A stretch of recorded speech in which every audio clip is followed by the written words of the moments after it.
Venezuela के बाद Trump को ग्रीनलैंड चाहिए, उन्हें ईरान पर भी अटैक करना है, उन्हें कनाडा को भी कब्जे में ले लेना है। ट्रंप यूरोप से भिड़े हैं, ईरान से भिड़े हैं, कनाडा से भिड़े हुए हैं। आज ट्रंप ने अपने सोशल मीडिया प्लेटफॉर्म पर ग्रीनलैंड के कब्जे का पोस्टर डाल दिया, जिसमें ट्रंप अमेरिकी झंडा लेकर ग्रीनलैंड की धरती पर खड़े दिखाए गए। ट्रंप के सामने एक बोर्ड लगा है जिस पर लिखा है 2026 से ग्रीनलैंड अमेरिका का इलाका। बताइए, ये प्रेसिडेंट वहां का ऐसा फोटो डाल रहा है। इसके अलावा ट्रंप की एक और फोटो वायरल हो रही है जिसमें वो ऑफिस में बैठे हैं और वहां पर नक्शा बना हुआ है जिसमें कनाडा, ग्रीनलैंड और वेनेजुएला को अमेरिका का हिस्सा दिखा दिया गया। कनाडा वाले अलग भड़के हुए हैं कि क्या ही है यार, ये सब लपेट लेगा क्या। ट्रंप कह रहे हैं कि ग्रीनलैंड लेकर रहूंगा, उधर ग्रीनलैंड वाले कह रहे हैं कि ग्रीनलैंड बिकाऊ नहीं है, कैसे ले लोगे। यूरोप के देश विरोध में खड़े हो गए। यूके, फिनलैंड और नॉर्वे ने प्रतीकात्मक तौर पर ग्रीनलैंड में अपनी सेना के जवान भेज दिए। डेनमार्क के पीएम ने कह दिया कि ग्रीनलैंड की पहचान और आजादी से समझौता नहीं होगा। फ्रांस ने कह दिया कि कोई धमकी काम नहीं आएगी, न ग्रीनलैंड को लेकर न कहीं और को लेकर। यानी ट्रंप के नेटो वाले देश अब अपने दोस्त के खिलाफ खड़े, क्योंकि दोस्त हरकतें ऐसी कर रहा है। ग्रीनलैंड पर कब्जे के लिए ट्रंप टैरिफ की धमकी दे रहे हैं, लेकिन अब यूरोप के देश ट्रंप के टैरिफ पर बोलने लगे। ब्रिटेन के पीएम स्टारमर ने कहा कि अमेरिका गलत कर रहा है। ब्रिटेन के सांसद कह रहे हैं कि ट्रंप इंटरनेशनल गैंगस्टर की तरह काम कर रहे हैं। ये वर्ड यूज किए हैं भाई कि इंटरनेशनल गैंगस्टर की तरह ये आदमी व्यवहार कर रहा है। यूरोपीय यूनियन के देश कह रहे हैं कि ग्रीनलैंड को ब्लैकमेल नहीं होने देंगे। यूरोपीय यूनियन ने तो ट्रंप पर 11 लाख करोड़ रुपए का काउंटर टैरिफ लगाने की प्लानिंग कर ली। यूरोप के देश ये भी कह रहे हैं कि भारत उनके साथ खड़ा है। अमेरिका पर यूरोपियन यूनियन टैरिफ लगाने की तैयारी कर रहा है, तो भारत के साथ बड़ी ट्रेड डील होने वाली है। दावोस में वर्ल्ड इकोनॉमिक फोरम के मंच से ईयू की प्रेसिडेंट ने कह दिया है कि भारत और ईयू का free trade agreement mother of all deals साबित हो सकता है। राहुल गांधी और उनके इकोसिस्टम को चाहिए था कि नरेंद्र मोदी डोनाल्ड ट्रंप से तू तड़ाक टाइप लड़ाई लड़ ले। नरेंद्र मोदी का अपना स्टाइल है, वो उस तरह से काम कर रहे हैं जो भारत के हित में। और इसलिए देखिए, अब ईयू की अध्यक्ष कह रही है भाई कि मदर ऑफ ऑल डील्स होगा भारत के साथ जो डील करने जा रहे हैं। यानी ट्रंप को बिना तू तड़ाक किए हुए ऐसा जवाब दिया जा रहा है जो ट्रंप को एकदम अंदर तक लग रहा होगा। इधर ट्रंप टैरिफ का डर दिखाकर दुनिया को कंट्रोल करने की कोशिश में, लेकिन टैरिफ वाला उनका खेल अमेरिका पर ही भारी पड़ रहा है। हाल ही में एक नई रिसर्च आई है। कील इंस्टीट्यूट जर्मनी के रिसर्च सेंटर ट्रेड पॉलिसी ने आंकड़े जारी किए। आंकड़ों के मुताबिक अमेरिकी टैरिफ की वजह से जो फायदा अमेरिका को पहुंचा है उसका 96% हिस्सा अमेरिकी नागरिक देते हैं और केवल 4% हिस्सा फॉरेन एक्सपोर्टर्स देते हैं। अमेरिका को 2025 में करीब $200 बिलियन यानी करीब 18 लाख करोड़ रुपए के कस्टम रेवेन्यू का मुनाफा हुआ था। रिपोर्ट में यह भी बताया गया कि ब्राजील और भारत पर भी बड़ा टैरिफ लगाया गया, लेकिन उन्होंने खर्च नहीं किया और एक्सपोर्ट ही घटा दिया।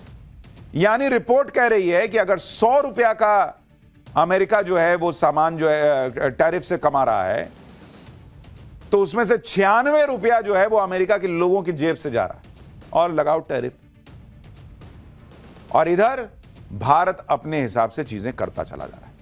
और इसीलिए नरेंद्र मोदी सिर्फ दुनिया भर के एक बड़े वर्ग के निशाने पर हैं ऐसा नहीं है, वो अपने यहां भी कई लोगों के निशाने पर हैं। पाठशाला में अगली क्लास आप देखिए भाई, ओवैसी मुस्लिम वोट लपेट ले रहे हैं, मोदी के साथ हिंदू भर भर के आ रहा है। बेचैन इंडी ने मोदी के खिलाफ अब कौन सा हथियार निकाल लिया है।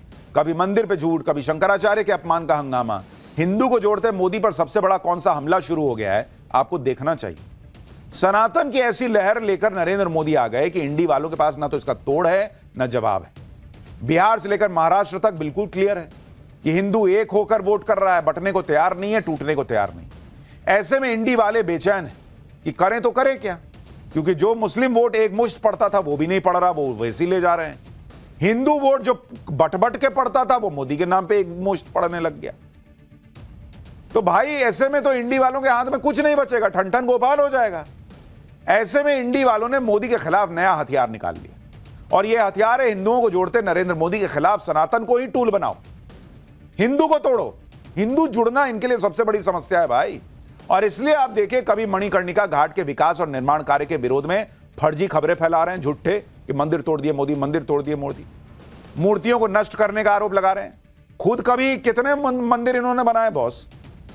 भगवान राम को बता दिए काल्पनिक पात्र, राम भक्तों पे गोली चलवा दिए वाले लोग। आज उनको बड़ी चिंता हो रही है कि बाप रे शंकराचार्य के साथ क्या हो गया। कभी शंकराचार्य अभी मुक्तेश्वरानंद के नाम पे पॉलिटिक्स कर रहे हैं। शंकराचार्य के बहाने मोदी योगी सरकार को घेर रहे हैं। हिंदुओं को बांटने और भड़काने की कोशिश कर रहा है। इसके अलावा जो सनातन और हिंदू एकता की बात करते हैं, उन पर भी इंडी गठबंधन वाले हमला कर रहे हैं।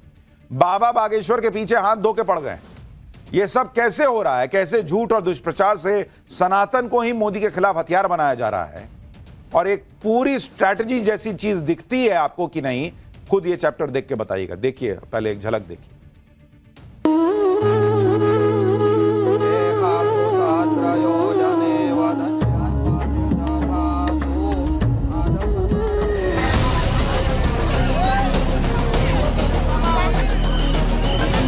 कोई मुख्यमंत्री तय करेगा कि वो शंकराचार्य हैं या नहीं है।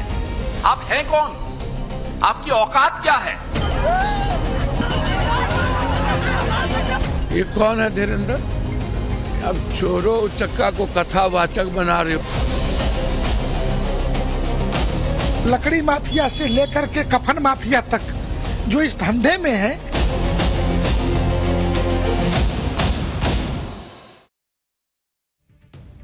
सनातन पर नरेंद्र मोदी को घेरने के लिए इंडी वालों ने कैसे एक के बाद एक हमले शुरू कर दिए, ये पिछले कुछ दिनों में साफ दिख रहा है। चाहे बात शंकराचार्य के विवाद की हो, चाहे वाराणसी के मणिकर्णिका घाट के रिनोवेशन की हो, इंडी गठबंधन कह रहा है कि मोदी सरकार मणिकर्णिका घाट तोड़ रही, वाराणसी की विरासत और सभ्यता को खत्म कर रही, मंदिर और मूर्तियां तोड़ी जा रही हैं, टूटी हुई मूर्तियों और मंदिरों की तस्वीरें शेयर की जा रही हैं। और इसका असर यह हुआ कि वाराणसी में लोगों ने प्रोटेस्ट भी कर दिया। लेकिन जो तस्वीरें शेयर करके इस तरह के आरोप लगाए जा रहे हैं, उसमें कई तो फेक साबित हुए कि भाई मंदिर टूटा ही नहीं है। एआई की मदद से झूठे तस्वीर बना के हिंदुओं को भड़का रहे हैं। कल ही हमने आपको बता दिया था कि जिस मंदिर के टूटने की बात की जा रही है वो सही सलामत है, फोटो में देख लीजिए। इसी तरह से यह आरोप लगा रहे हैं कि मंदिर और अस्पताल को तोड़कर होटल बना दिया गया है।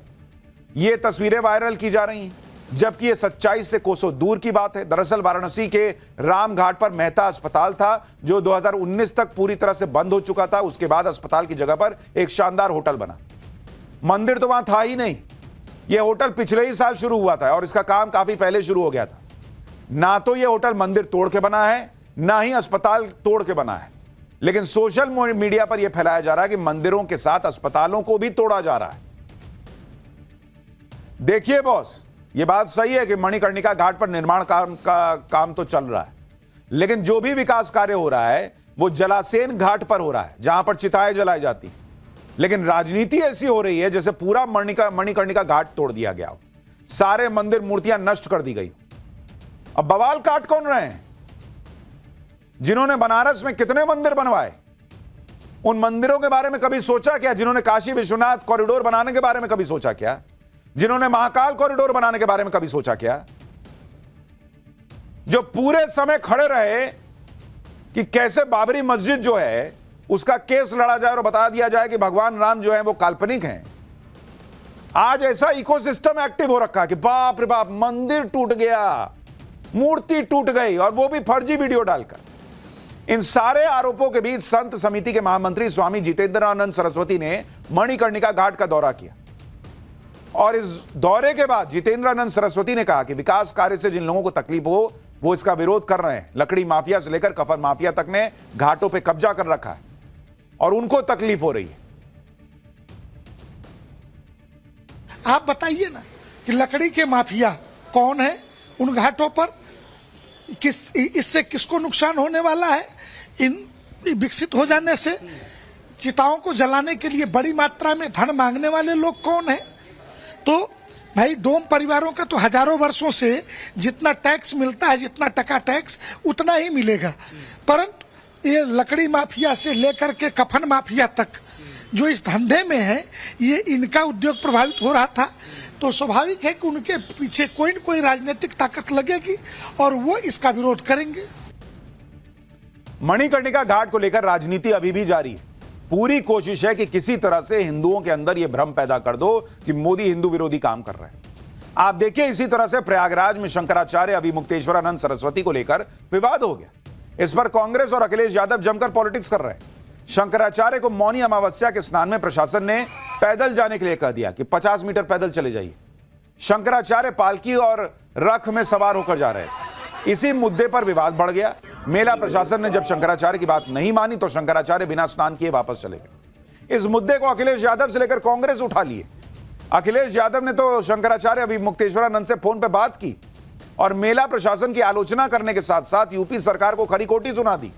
वहीं कांग्रेस भी शंकराचार्य के मुद्दे पर बीजेपी को क्या क्या कर रही है, एक बार सुन लीजिए, फिर सच्चाई बताता हूं। ये निर्लज्ज भाजपाई अब तक तो मुसलमानों को कहते थे कागज दिखाओ, अब हिंदुओं के जो संत शिरोमणि हैं उनसे कहते हैं कागज दिखाओ। शंकराचार्य जो सनातन के सिरमौर माने जाते हैं, होते हैं, कोई डीएम तय करेगा, प्रशासन तय करेगा, कोई मुख्यमंत्री तय करेगा कि वो शंकराचार्य हैं या नहीं है। आप हैं कौन? आपकी औकात क्या है? शंकराचार्य अभिमुक्तेश्वरानंद आज अखिलेश यादव से बात कर रहे हैं, जबकि अखिलेश यादव के मुख्यमंत्री रहते शंकराचार्य अभिमुक्तेश्वरानंद की पुलिस ने लाठियों से पिटाई की थी। यह साल 2015 की तस्वीर है, जो अभिमुक्तेश्वरानंद जी 50 मीटर उतरकर नहीं जा पाए स्नान करने, वो पैदल भी चले थे और लाठी भी खाए थे।